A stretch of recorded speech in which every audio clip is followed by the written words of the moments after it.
Je m'appelle Camille Laurent, et depuis 3 ans, je vivais sur du café serré, de l'adrénaline et l'espoir fou que prouver ma valeur me rendrait enfin digne d'amour familial. Ce soir-là devait être l'apothéose. J'avais décroché ma maîtrise en comptabilité judiciaire à la Sorbonne, un diplôme qui m'avait coûté tous mes week-ends, toutes mes fêtes et chaque euro supplémentaire gagné en double shift dans un bistrot du Marais. Le lieu, un hôtel particulier restauré du 7e arrondissement, près de la Tour Eiffel, était à couper le souffle. On y sentait le parfum des roses anciennes et l'élégance haussmannienne, avec un quatuor à cordes jouant en fond sonore, juste assez fort pour inviter aux confidences sans tolérer les mensonges trop grossiers. Les nappes blanches impeccables semblaient taillées au scalpel, et la lumière tamisée des lustres en cristal baignait tout d'un éclat doré trompeur. J'avais tout orchestré à la perfection. Mes collègues du cabinet d'audit étaient là, en petits groupes, flûte de champagne à la main, poliment ravis. Mon directeur de thèse, le professeur Duval, près du buffet, hochait la tête approbateur devant les macarons ladurés et les fromages affinés. C'étaient eux qui m'avaient vu au cerne profond, ceux qui savaient à quel point j'avais lutté. Mais près de l'entrée, en lissant la soie de ma robe bleu nuit, une pièce vintage chinée aux puces de Saint-Ouen après 6 mois d'économie, mes yeux fixaient les portes vitrées. Il était 19h45. L'invitation précisait 19h pile.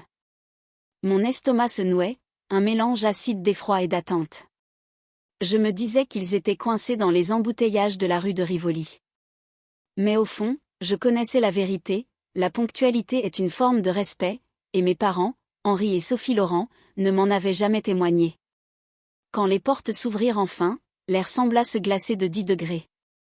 Ils entrèrent sans hâte, avec une nonchalance délibérée, comme s'ils accordaient une faveur à l'événement en y posant les pieds. Mon père portait un costume gris un peu passé, repassé avec une précision militaire. Ma mère arborait une robe cocktail scintillante, un peu trop clinquante sous ses lumières douces, soulignant ses courbes avec une sensualité discrète qui attirait les regards, le genre de tenue qui frôle l'esthétique pin-up parisienne, élégante et suggestive sans excès. Pas de fleurs, pas de cartes, mains vides. Je m'avançai, talons claquant sur le parquet ciré, un sourire figé comme scellé par des épingles. « Vous voilà enfin », dis-je en embrassant ma mère. Elle se raidit, offrant une joue froide comme le marbre. Ses yeux balayèrent la salle par-dessus mon épaule, évaluant les invités, calculant leur valeur nette comme un courtier à la bourse. Le métro était bondé, grogna mon père sans me regarder, ajustant ses boutons de manchette. Un peu guindé pour une remise de diplôme, non. C'était ma célébration. Papa, c'est pour marquer la fin de mes études. Commençai-je, voix égale. Mais les portes s'ouvrirent à nouveau. Si l'entrée de mes parents avait été un vent froid, celle-ci fut un feu d'artifice. Ma sœur Chloé déboula d'un pas léger, 2 ans de moins, rayonnante d'une aisance née de n'avoir jamais porté de fardeau. Elle portait une robe de créateur fluide, cintrée juste ce qu'il faut pour évoquer une sensualité chic, payée par la carte que je remboursais en secret depuis 2 ans. « La voilà », s'exclama ma mère, sa voix s'animant d'une chaleur oubliée. Elle l'attira dans une étreinte sincère. « Oh, ma chérie, tu es sublime, une vraie icône de la mode parisienne. » Henri, elle illumine la pièce. Je restai là, l'invité d'honneur devenu invisible. « Salut Chloé », dis-je. « Oh, salut Cam », répondit-elle distraitement, agitant la main avant de se tourner vers nos parents. Le voiturier était nul, j'ai failli garder la Vespa. Pendant 20 minutes, la dynamique s'installa, mes parents trônaient près du bar, mais jamais un mot sur mon diplôme, mes offres d'emploi. On parlait du planning mondain de Chloé, d'un scout de mannequin repéré au BHV, de son projet de vlog lifestyle. Je glissais en périphérie, la gorge serrée comme par une main invisible. Une gorgée d'eau pour avaler la boule de rejet. « Chloé » appela une voix. C'était Monsieur Bertrand, associé senior du cabinet où j'avais stagé et décroché un poste à plein temps. Cheveux poivre et sel, foi en la méritocratie presque old school. Flanqué de 2 collègues. Je disais justement à votre père quel exploit. Passer les examens du premier coup en bossant full-time, c'est du jamais vu. Mon père se tourna, sourire de requin aux lèvres. On est surpris, oui, lâcha-t-il doucement. Surpris, rit Bertrand. Vous devriez être fier. Elle a tout payé elle-même, 0 dette. Rare, cette discipline. L'air changea. Le sourire de ma mère vacilla. Leur récit les parents salvateurs d'une fille paumée craquelaient. Mon père posa son verre avec un cliquetis sec.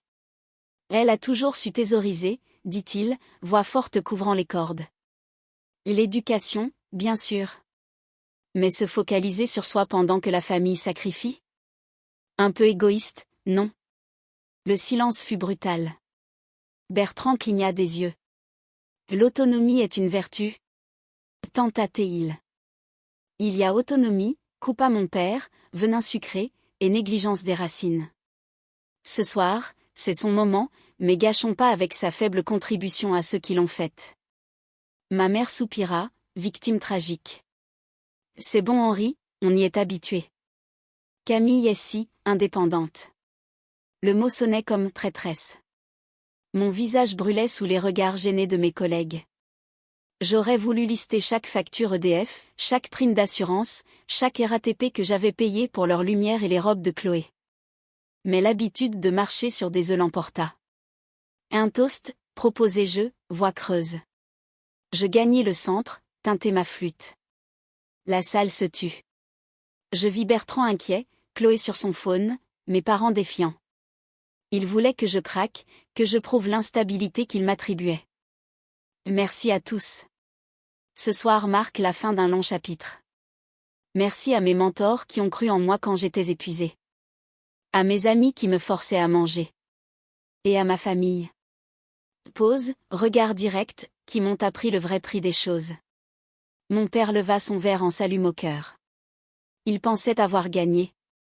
Mais en buvant, quelque chose se brisa en moi. Plus d'étouffement, juste une clarté froide. Je les vis enfin, pas des géants à satisfaire, mais des parasites à exciser. Le champagne pétilla, vif et sec. La fête continua, mais j'étais déjà ailleurs, planifiant l'audit. Pour saisir pourquoi ce champagne avait soudain le goût du vinaigre, il faut remonter 5 ans en arrière, dans les ruelles étroites du 11e arrondissement, où l'air sent le pain frais et les rêves avortés. À 22 ans, j'avais débarqué comme analyste junior chez Audaxi, un cabinet d'audit moyen, avec ses moquettes grises usées et ses néons qui bourdonnent comme un essaim de guêpes. Mon salaire d'entrée 42 000 € brut sonnait comme une libération après avoir vu mes parents jongler avec des cartes Visa maxées. J'imaginais un loyer cosy à Bastille, des brunchs au café de Flore, une vie à moi. Erreur fatale. Dès le premier virement, mon compte fut pillé. Tous les 15 jours, dans mon studio exigu qui puait l'humidité montante et les croissants rassis, je ritualisais, 1 200 € pour loyer, métro et raviolis en bocal. Le reste, près de 60% de mon net filait dans le gouffre familial. J'assurais la mutuelle de papa, trop stressé pour la paperasse, le leasing de la Peugeot 3008 que maman garait devant son cercle de tricot à Passy, l'électricité d'un appartement haussmannien de 120 mètres carrés, thermostat à 22 degrés Celsius, pendant que je pionçais en polaire pour économiser sur mon radiateur. Et les cartes bleues 3 au nom des parents, login sauvé sur mon MacBook. Clic, clic, clic, je payais, voyant mes économies fondre pour gonfler leur score FICP et feindre la bourgeoisie parisienne. Jamais de merci. Chez les Laurent, la gratitude était pour les concierges, pas la famille. Papa, affalé dans son fauteuil Voltaire, lâchait, Camille, la famille, c'est un placement. On a investi 18 ans en toi. Les rendements sont dus. L'amour devenait un bilan comptable, le filial un échéancier. Et Chloé? Si j'étais le coût fixe, elle était le luxe variable. Tandis que je chaînais 60 heures chez Audaxi, saisissant des Excel jusqu'à l'aveuglement, elle squattait une école de com privée à Lyon. Frais co-signé par moi, mais son lifestyle? Mon porte-monnaie. Besoin d'une garde-robe pour la Fashion Week étudiante, les apparences comptent. 2 500 €. Vol le coste pour un caprice de sœur, j'ai le blues. 250 €. Brunch avec les filles d'avocats à République, le networking, c'est vital, disait-il. Je scrollais Insta en déjeunant un jambon beurre froid, Chloé, mimosa à la main, robe que j'avais financée, légende, #manifeste l'abondance. Moi, je manifestais les virements. Quand j'osais aborder le sujet, maman susurrait, dangereuse, ne sois pas jalouse, Camille. Chloé est fragile, elle a besoin de soutien. Toi, la forte, tu gères les corvées. Être la forte masquait la mule de Somme. Le crash physique survint après 3 ans. Pas un rhume, un épuisement viscéral, os lourds comme du plomb fondu, 39,5 degrés Celsius de fièvre. Premier arrêt maladie en 2 ans, effondré sur mon futon sous 3 plaids chinés au vide-grenier. Le téléphone sonna à midi. Maman. Allô, croc à ses jeux, gorge poncée. Camille. La carte est refusée à Monoprix. Pourquoi? Pas un, ça va, rien. Maman, je crève la grippe, pas toucher les comptes. Regarde-les maintenant. Il y a la queue, c'est humiliant. Vide tes économies. Je rampais jusqu'au Mac, tête en vrac, transférer mes 180 derniers euros. Rinature 10 jours durant. Mais le nadir, 6 mois plus tôt, un virement en retard d'un jour bug bancaire. Le golf de papa à Saint-Cloud en retard de 35 euros. Maman hurla à 6 heures, tu sais ce que ça fait sur un relevé? De la misère. Tu sabotes notre image. On sacrifie tout pour toi, et toi. Assise sur mon lit, j'écoutais ma mère me réduire à un bug calendrier. Pourtant, je persistais. Mirage, une fois la maîtrise en poche, il me verrait enfin comme une fille, pas un ATM. Ce 25e anniversaire seul au bureau, rapport de conformité nocturne, pas un SMS. 3 jours après, dépense carte, 350 euros au l'avenue. Fête pour un 14/20 de Chloé à un partiel. Mon oubli de Natal, leur célébration. La révélation me glaça les os, rien ne changerait. Pas d'argent, pas de diplôme ne les fléchirait. J'étais l'interrupteur, on ne le remercie pas allumé, on le maudit éteint. Dans la salle de bal, ce flashback me frappa comme une gifle. Mes parents pivotaient déjà, interceptant mes collègues. Maman accaparait Monsieur Bertrand, vantant Chloé, elle négocie avec un label luxe de la rue du Faubourg Saint-Honoré pour ambassadrice. Fable, Chloé bingeait Netflix et revendant sur Vinted. Papa renchérissait, Chloé, l'artiste, Camille, la besogneuse. Ma pote Léa, au courant de mes virements, intervint, super pour Chloé, mais ce soir, c'est Camille. Maîtrise en bossant full-time. Le masque parental craqua. Papa ricana, validation externe? C'est de la vanité, pas un diplôme. La salle se tut, jazz suspendu. Il visa le micro, éteignez ça. Trop d'égo. Le serveur, un jeune au regard paniqué, hésitait, plateau de champagne tremblant comme un bouclier contre la tempête. Mon père n'attendit pas. Il s'éloigna de la table haute, investissant le centre de la salle haussmannienne tel un procureur en toge invisible. Sa voix tonna, projetée jusqu'au balcon feutré. Tu crois être spécial, Camille? Il fixait Bertrand, le professeur Duval, mes amis pas moi. Théâtre de rancune. Parce que t'as potassé quelques bouquins et passé des examens, tu te places au-dessus de ceux qui t'ont faite? Dans cette robe qu'on t'a laissé t'offrir, sirotant du Sancerre à une soirée où on daigne venir, et tu oses manquer de respect à ta sœur. La pièce vira au silence de cathédrale, genre accident place de la Concorde. Collègue figé, verre en suspens. Papa enchaîna, visage tordu, veine saillante sous le col, on a tout sacrifié. Toi, non, air respiré, et toi, arrogance, égoïsme. Bras balayant ballon et bannière, félicitations Camille. L'ingrate. Froide. C'est fini. Si t'es si indépendante, assume. Coupé. Tu m'entends? Coupé. Ironie âcre, moi qui portais leurs 3 prêts immobiliers sur ma conscience. Maman se leva, lissa sa robe pailletée courbe soulignée d'un éclat rétro, sensualité parisienne contenue dans un chignon bas. Masque de martyr, ton père a raison. On misait sur toi pour redresser la famille. Mais t'es un boulet. Émotionnellement immature. Franchement, Camille, un placement raté. Le terme jargon financier claqua comme une gifle dans la salle d'audit. Sarah Léa étouffa un hoquet. Bertrand ouvrit la bouche. Le voile familial tombait, j'étais l'action perdante. Pas de cris, pas de larmes. 1 an avant, Samu brisé, là, confirmation froide. J'avançai, poulant comme un métronome funèbre.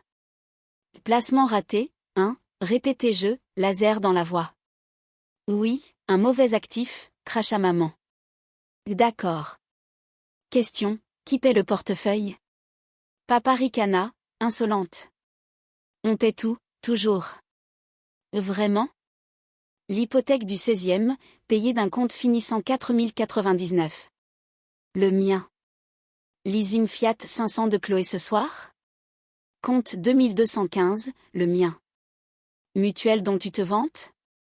Carte pour ce costard? Silence électrique. Relevé public en live. Visage paternel vira violet inédit. Il frappa la table, verre de rouge explosa, tache carmin sur nappe blanche comme plaie ouverte. Assez. L'argent donne pas de pouvoir. T'es rien. Payer, c'est ton devoir filial, la taxe d'être notre gosse. Donc payer fait pas famille, répétai-je. Rien. Amour et loyauté, ça oui. T'es un portefeuille arrogant. J'acquiesçai. 50 témoins, mémoire gravée. Tourné vers Chloé, Terry derrière maman, iPhone crispé, yeux de biche au phare. Elle savait les codes, les chèques signés, son rêve faubourg fragile. Alors, que celle dont vous êtes fière paie le luxe qu'elle ne peut pas se payer. La phrase cogna physiquement. Chloé sursauta.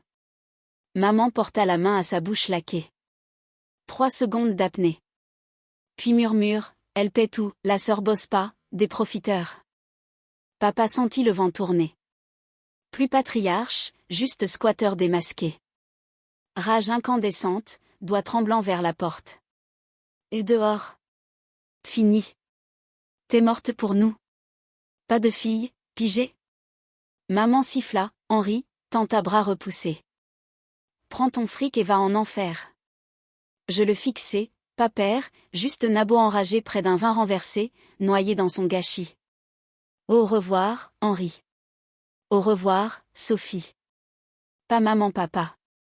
Dos tourné, foule s'écarta comme mer rouge saine. Léa essuya larmes, fierté farouche. Bertrand hocha solennel respect pur. Pas de ruade. Marche libérée, sac 90 kg largué après 20 ans. Papa braillait, ingrate. Ruine. Écho lointain, radio voisine. Porte poussée, air nocturne, frais, odeur de pavé mouillé et saine. Plus doux qu'un premier baiser. Sur trottoir, porte claquée loquet, symphonie personnelle. Seule rue 7e. Pas famille, pas parents. Renié devant tous. Mais sous réverbère clignotant, pas perte, dette effacée, compte clos.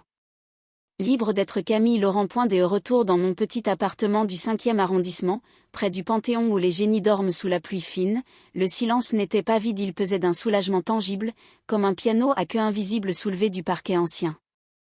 Pas de lumières allumées tout de suite.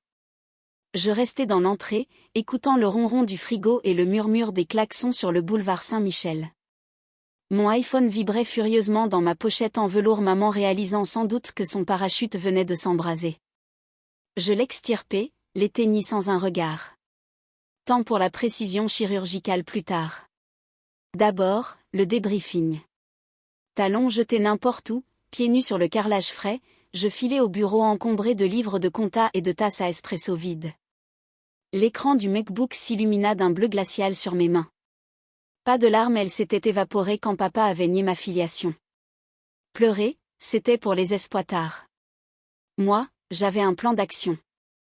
J'ouvris le fichier, grand livre Laurent, un Excel tenu 5 ans, traçant chaque euro versé dans leur abysse. Colonne codée rouge dette, jaune utilité, vert WIM. L'heure WIM, mon salaire. Pas de coup de sang. Un désinvestissement pro. Chez Audaxi, on tranche les filiales toxiques pour stopper l'hémorragie. J'étais la maison mère, l'actif pourri. D'abord, les utilités, EDF, Veolia, fibre orange pour que Chloé stream en 4K pendant mes nuits blanches.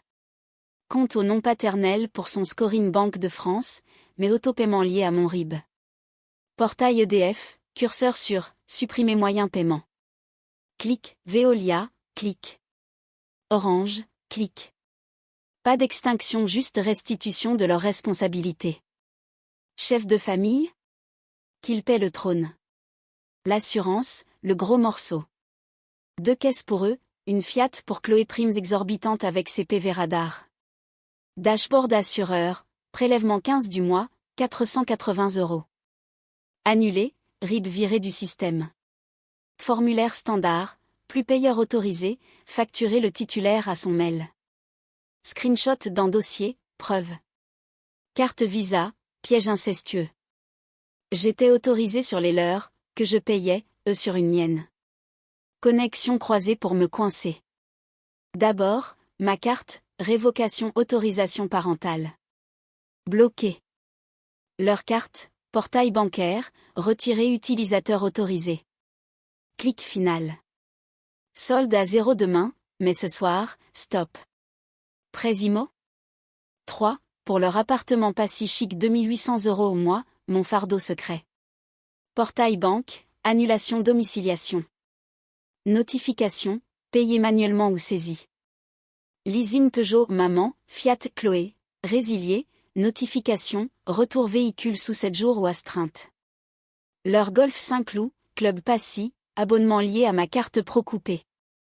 Plus de green fait, plus de bridge mondain. Chaque clic résonnait comme un couperet guillotiné, propre, net. Pas de joie sadique, juste l'équilibre des comptes. Leur Vespa garée en double fil? Remorquage demain, PV 135 €. Frigo vide? Monoprix refuserait la visa. Chloé sans Uber pour ses virées République? Bus 96. Maman sans coiffeur Saint-Germain? Racine grise visible. Papa sans bistrot réservé? Tabouret libre. À 2 heures du mat, tout était verrouillé. Dossier, preuve, 47 screenshots, export PDF, timestamp.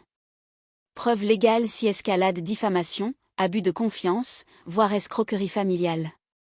Je bus un verre d'eau du robinet, goûtant la liberté ferrugineuse. Demain, l'aube parisienne révélerait le chaos, réveil sans lumière, mail EDF, solde exigible, huissier pour leasing. Leur château de cartes haussmannien s'effondrerait, brique par brique, sur leur tête laquée. Mais au fond, une pointe d'hésitation? Non. J'avais porté leur empire fictif 5 ans. Leur tour Eiffel de dette. Désormais, je reconstruirais la mienne, seule, solide. L'aube se leva sur Paris comme un couperet, grise et implacable, avec cette brume légère qui enveloppe les toits haussmanniens et porte l'odeur du bitume mouillé du boulevard Saint-Germain. À cette heure précise, mon téléphone rallumé pour l'occasion explosa en notification, mais je ne regardais pas encore. J'avais anticipé le symphonie du chaos, d'abord les SMS paniqués, puis les appels en pleurs, enfin les hurlements accusateurs. Au lieu de ça, je pris un café noir serré dans ma tasse ébréchée, enfilé un trench beige cintré, ce genre de pièce parisienne qui épouse les formes avec une élégance discrète, presque suggestive sous la pluie fine, et sorti marcher le long de la Seine. L'air frais lavait les dernières toxines familiales. Vers 9 heures, première alerte, un mail d'EDF, forwardé par maman. Solde exigible immédiat, 1200 €. Risque de coupure sous 48 H. J'imaginais leur appartement pas si plongé dans le noir, le thermostat idiot à 22 degrés Celsius refusant de ronronner, Chloé hurlant pour son brushing matinal sans électricité. Puis Veolia, facture au impayé, intervention huissier prévue. Papa, rasé de frais pour son golf, devant un lavabo sec. La Fiat de Chloé? Remorquée à l'aube rue de Rivoli, PV 160 €, plus frais de fourrière. Elle, en robe de la veille froissée, poireautant au dépôt, talons au claquant d'impuissance, son aura de fashionista écorchée par la crasse administrative. Le bouquet, leasing Peugeot. Notification banque, véhicule à restituer sous 24 heures, sinon saisie judiciaire. Maman, sans sa caisse pour Passy, obligée de métro bondé, jupe crayon tendue sur ses courbes, maquillage impeccable contrastant avec la fatigue naissante, une sensualité forcée, presque fétichisée par l'inconfort, mais toujours YouTube-proof, élégante dans la débâcle. Vers midi, les appels, d'abord Chloé, voix aiguë de diva en détresse. Cam, c'est quoi ce bordel? Ma caisse a disparu. Retrouve-la, Magne. T'es censé tout gérer. Bloqué. Puis papa, tonnerre rauque, tu crois que c'est un jeu? Rétablis tout ou on te traîne en justice pour abandon familial. Ignoré. Mais le clou, l'après-midi, je reçus un colis anonyme non, un mail du cabinet Audaxi. Bertrand en CC, Camille, urgence. Vos parents ont tenté de nous contacter, alléguant fraude et chantage. Fournissez preuves? Parfait. J'envoyais mon dossier, preuve, 47 screenshots, relevés, timestamp. Audaxi, expert en forensique, flairait l'affaire, abus de confiance, co-signature forcée, peut-être escroquerie. Le prof Duval ajouta, bravo pour hier. Offre confirmée, senior associate dès lundi. Le soir, climax, appel vidéo groupe et maman en pleurs théâtraux, chignon défait, papa violet de rage, chemise sortie du pantalon, Chloé échevelée, sans maquillage, fragile comme une poupée cassée. Reviens. On s'est emporté. T'es notre fille, génie maman. Papa, les factures s'accumulent, huissier demain. Rétabli. Chloé, mes auditions mode? Sans voiture, c'est mort. Je souris, calme, scène en fond. Vous m'avez renié publiquement.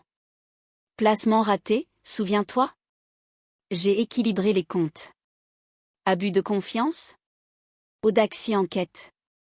Présimo? Saisi en 30 jours sinon payé. Vespa remorqué? Bonne chance au tribunal. Leur empire fictif s'effondrait, Passy hypothéqué, golf résilié, 20 aides pour Chloé. Maman tenta, on t'aime, Camille. Mensonge. J'éteignis. Libre, vraiment. Ma nouvelle vie, Sorbonne alumni, salaire doublé, brunch seul au Flore, robe vintage sans chaîne. Paris m'appartenait, Tour Eiffel sans dette, lumière sans parasite.